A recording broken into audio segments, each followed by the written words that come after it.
Kulfi ice cream কথাটা শুনলে কিন্তু একদম ছোটবেলার কথা মনে পড়ে যায়।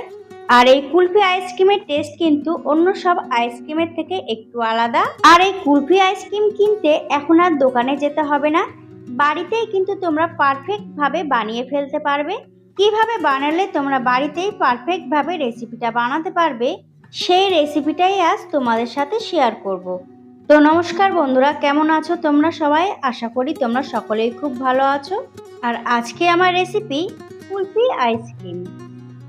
আর এই রেসিপিটা বানানোর জন্য সবার প্রথমে আমি একটা মিক্সার জার নিয়ে নিয়েছি। এবার এই মিক্সার জারের মধ্যে আমি দিয়ে দেবো 10 থেকে 12টি কাজু বাদাম আর 10 থেকে 12টি আমন্ড বাদাম। এবার আমি দিয়ে দেবো হাফ কাপ চিনি, দিয়ে দেবো 1 চিমটি স্যাফরন আর 3টি এলাচ। এবার সব কটা উপকরণ আমি একটু পাউডার করে নেব। দেখতেই পাচ্ছ আমি কিন্তু পাউডার করে নিয়ে এসেছি। আমি কিন্তু একদম মিহিভাবে পাউডারটা করে নিয়ে এসেছি। আর এই পাউডারটা কিন্তু তোমরা স্টোরও করে রাখতে পারো।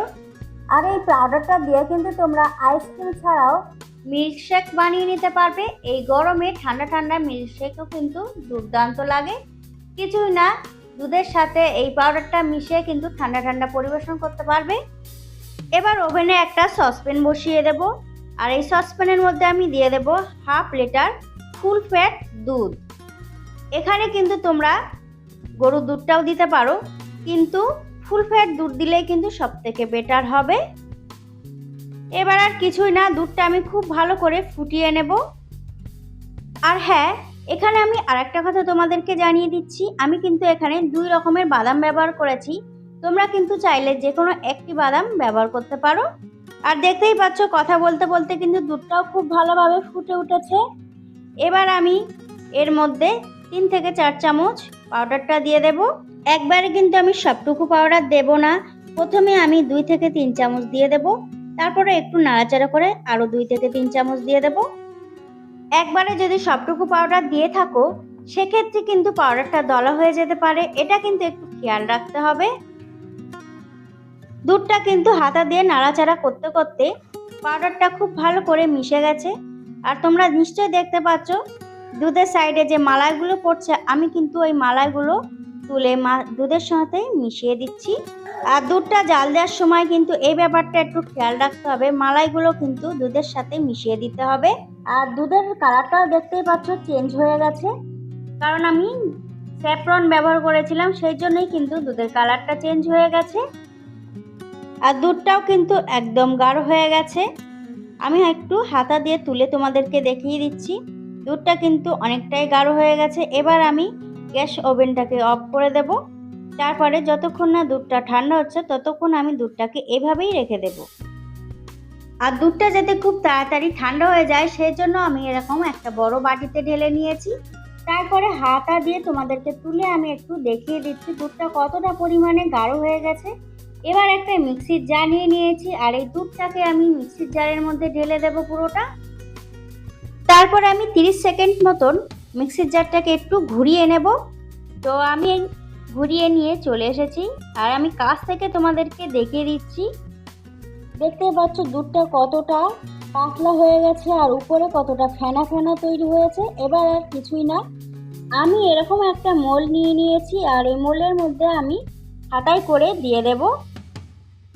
তোমাদের কাছে যদি মোল্ড না থাকে তাহলে কোনো সমস্যা নেই, যে কোনো বাটিতেই কিন্তু তোমরা এই কুলফি আইসক্রিমটা জমিয়ে ফেলতে পারবে। আমার কাছে মোল্ড আছে, সেই জন্য আমি মোল্ডের মধ্যে জমিয়ে নেব আইসক্রিমটা। তো বন্ধুরা, রেসিপিটা তোমাদের কেমন লেগেছে অবশ্যই কিন্তু আমাকে কমেন্টে জানাতে ভুলবে না। ভালো লেগে থাকলে একটা লাইক করে দেবে, আর আমার চ্যানেলে নতুন বন্ধু হয়ে থাকলে আমার চ্যানেলটিকে সাবস্ক্রাইব করে নেওয়ার অনুরোধ রইল। আইসক্রিম মোল্ডে কিন্তু আমি পুরোটা দুধ ভরে নিয়েছি। এবার আর কিছুই না, ফয়েল পেপার দিয়ে মোল্ডের মুখগুলো আমি সিল করে নেব। ফয়েল পেপার দিয়ে মোল্ডের মুখগুলো সিল করে নিলে কিন্তু এর মধ্যে আর আইস ক্রিস্টাল তৈরি হবে না, পারফেক্ট কুলফি আইসক্রিম কিন্তু তৈরি হবে। তো সব কটা মোল্ডেই কিন্তু আমি ফয়েল পেপার দিয়ে মুখটা বন্ধ করে দিয়েছি। এবার আমি ফয়েল পেপারের মাঝখান বরাবর ছুরি দিয়ে একটু ছিদ্র করে নেব, যাতে একটা কাঠি মাঝখান বরাবর দেওয়া যেতে পারে। তো বন্ধুরা, এতক্ষণ ধরে ভিডিওটা ধৈর্য ধরে দেখার জন্য অনেক ধন্যবাদ। আর তোমরা দেখতেই পাচ্ছ এইভাবেই কিন্তু আমি কাঠিটা মাঝখান বরাবর ঢুকিয়ে দিয়েছি। এবার আর কিছুই না, 12 ঘন্টার জন্য আমি ডিপ ফ্রিজে রেখে দেব। 12 ঘন্টা পর আমি ফিরে আসব। মোল্ড থেকে আমি এবার আইসক্রিমটা বার করে নেব। বার করে আমি এবার একটা প্লেটে রেখে দেব। প্রথমে কিন্তু মোল্ড থেকে আইসক্রিমটা খোলার আগে এইভাবে একটু হাতে তালু দিয়ে ঘষে নিতে হবে, তাহলে কিন্তু খুব ইজিলি এই আইসক্রিমটা বেরিয়ে আসবে। এবার একটা প্লেটে আমি আইসক্রিমগুলো বের করে রেখে দেব। আর এই আইসক্রিমের উপর থেকে আমি দিয়ে দেব ড্রাই ফ্রুটস। এখানে আমি পেস্তা আর আমন্ড কুচি দিয়ে দিচ্ছি। এবার আমি আইসক্রিমটা একটু কেটেও তোমাদেরকে দেখিয়ে দিচ্ছি। আইসক্রিমটার মধ্যে কিন্তু এক ফোঁটাও আইস ক্রিস্টাল তৈরি হয়নি, একদম পারফেক্ট কুলফি কিন্তু এখানে তৈরি হয়েছে। দেখতেই পাচ্ছ কতটা সফট হয়েছে কুলফিটা। তো খুব সহজভাবে রেসিপিটা আমি তোমাদের সাথে শেয়ার করেছি, আশা করি তোমাদের ভালো লেগেছে। তাহলে বন্ধুরা, আজকের মতন এই পর্যন্ত, দেখা হচ্ছে অন্য কোনো রেসিপি নিয়ে।